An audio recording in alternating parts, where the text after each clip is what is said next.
So we're talking to Michele Anstine, who is the Assistant CEO at the Delaware Historical Society and has been the director of the George Read House for a number of years. And Michele, we just want to ask you what this ongoing archaeology has told you about the George Read House and how it's affected your interpretation of the site. Well, I couldn't be more pleased to once again have LuAnn De Cunzo and her students from the University of Delaware Anthropology Department out here working on our property. We've had a great partnership for the entire 16 years that I've been working here with the Historical Society, and we have learned so much about the property, about not only what we expected to learn about George Read's time and his successors here at the house, but also about the time that predates his period on the property, about some of the colonial aspects, as well as reaching back into the Dutch settlement, and even before that with Native American settlement. So the information that we have gained has been just really instrumental in understanding the landscape as well as the house. And I think we're working at this point to even more fully document the landscape so that we can more fully interpret the landscape in the future.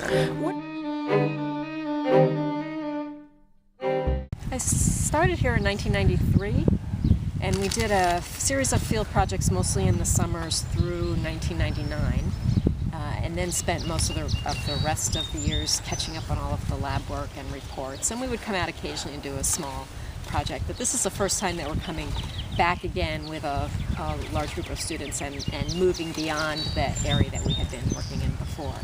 So mostly you'd been working at the George Read House and on the grounds of the George Read House? Yes. And now your goal is to do what?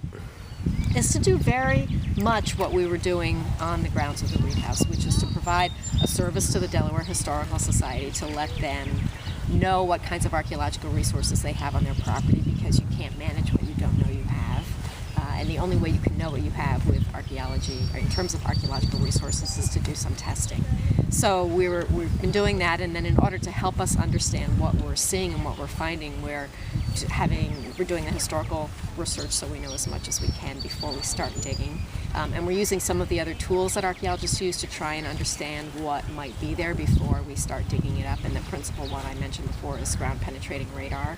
And we had ground penetrating radar survey that was done across the street a few years ago. That was done on a day in Old Newcastle, so it was a public event. People could watch the survey being done and see the findings as they were being discovered through the survey. And then a few weeks ago, we had the survey done on this property.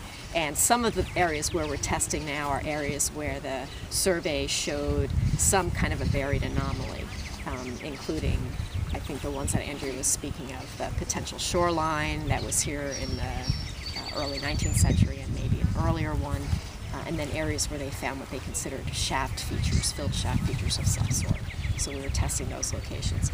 But also, we don't want to just test where either the maps or the documents or the GPR tell us we should find something. So we also just put a systematic grid in of STPs, shovel test pits laid out every 25 feet in order to just cut these little windows below the ground surface and see what's there, what time period it dates to, and what potential it has to tell us something about the history of this property, the history of Newcastle's waterfront, the history of the families that were in the property across the street, because this water lot, as they were called historically, has always been transferred by deed at the same time that the land lot was.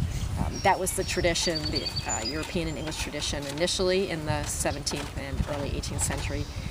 And then as these water lots got filled in, then they started to be transferred separately, and owners on the land side started to sell off their properties across the street separately, and that's how all these then came to be developed as residential or commercial properties.